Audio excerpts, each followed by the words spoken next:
the false assumption that regulators can be safely counted upon to steer economies, local, national, or global, to full employment with minimal inflation while avoiding booms and busts was exposed in the latest Yelp from the Deputy Managing Director of the International Monetary Fund IMF Zhu Minimum.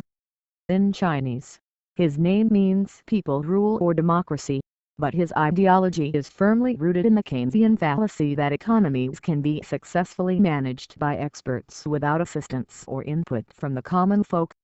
In announcing that the IMF has launched a new website, Global Housing Watch, Zhu delights in thinking that the world's economy can be driven by looking through the rear-view mirror.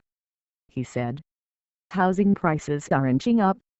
In fact, our research indicates that boom-bust patterns preceded more than two-thirds of the recent 50 systemic banking crises experienced around the world. We need to guard against another unsustainable boom." Through a series of charts and graphs, one the tools of hubris-infected Keynesians, Zhu concludes that another bubble is brewing. 33 out of 52 countries in our global house price index showed increases in house prices, some of them unnerving. For example, Zhu's own China has seen housing prices gain nearly 10% in just the last year, placing it fourth behind New Zealand, Hong Kong, and the Philippines. The United States, Israel, Australia, Switzerland, and Germany aren't far behind, either, registering gains in the high single digits. And when other ratios are calculated, such as affordability compared to rents and incomes, the numbers are equally concerning. In explaining why he's nervous, he sounds sensible. Theory asserts that house prices, rents and incomes should move in tandem over the long run. If house prices and rents get way out of line, people would switch between buying and renting, eventually bringing the two in adjustment. Similarly, in the long run, the price of houses cannot stray too far from people's ability to afford them. In a free, unfettered, unregulated housing market, of course, Zhu is exactly right. But as Ronald Reagan famously said, government's view of the economy could be summed up in a few short phrases: if it moves, tax it. If it keeps moving, regulate it. And if it stops moving, subsidize it. Zhu is a graduate of that school. Born and raised in China, Zhu attended Fudan University, where he obtained his BA in economics in 1982. That university, founded in 1905, was subverted into a Keynesian transmission belt when the People's Republic of China took over the country in 1952, modeling itself after the Soviet educational system. After graduating from Fudan, Zhu gained a master's degree in public administration from Princeton and a Ph.D. in economics from Johns Hopkins University. Prior to his work at the IMF, Zhu held various positions at the Bank of China, serving, as his own bio boasts, in internal control and compliance. No free market training there. And his analysis of the international housing bubble that appears ready to burst shows it. What's needed is more regulation and interference in the operation of the market than already exists, says Zhu, who suggested putting limits on loan-to-value ratios that banks and mortgage companies can offer, along with higher debt-to-income ratios required by borrowers. Additional capital requirements on the lenders themselves were also recommended.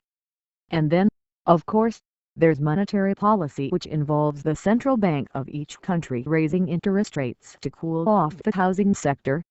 Minimum admits, however, that these strategies may have limited impact or usefulness, partly because the policy toolkit used by managers is still being developed. The task of regulating the global housing market is difficult for a couple of reasons. First, assessing when house prices are out of line with economic fundamentals is as much art as science. Second, the policy toolkit to manage housing cycles is still under construction. In this remarkable admission by one of the IMF's brightest and best minds, does Zhu think perhaps he might have done better getting a degree in the arts? One thing is sure, however, and that is that leaving the housing market alone, to let buyers, sellers, borrowers, and lenders sort things out by themselves is not one of the Keynesian tools in his toolkit. The tools for containing housing booms are still being developed. The evidence on their effectiveness is only just now starting to accumulate. The interactions of various policy tools can be complex. But all this should not be an excuse for inaction. Instead, we need to move from benign neglect to an all-of-the-above approach when it comes to policy choices. Back in May, the Financial Times saw the bubble approaching, with some 11 countries in its own analysis rising by double digits over the last 12 months. Even housing price increases in Germany, said the Times, are prompting concern, with the Bundesbank warning that valuations are as much as 25% too high in some big cities. It went on to examine housing prices in Britain, Israel, and New Zealand, each of which is seeing prices way above norms. The Times also expressed concern that the IMF's toolkit might not have enough clout to quash the latent bubble. Economists at organizations including the Bank for International Settlements question whether, on their own, macroprudential regulation can stop a boom once it is going full throttle. It is easier for lenders and borrowers to find a way around tougher regulation than to dodge higher official interest rates. It is clear that there is an international housing bubble forming. It is equally clear that the so-called policy toolkit still under construction by the best and the brightest among the regulators will do little to dampen that latent bubble from expanding and then imploding once again. It's the inevitable boom and bust cycle as explained by Austrian economist Frank Shostak. Fractional reserve banking creation of money out of thin air is actually instrumental in creating the dilution of real wealth formation and boom-bust cycles. George Wilhelm Friedrich Hegel said it plainly, "The only thing we learn from history is that we learn nothing from history." It's too bad that Minimum didn't major in art or history. He might then do better in steering the global economy away from the next global housing bust by allowing it to operate without interference from experts such as himself.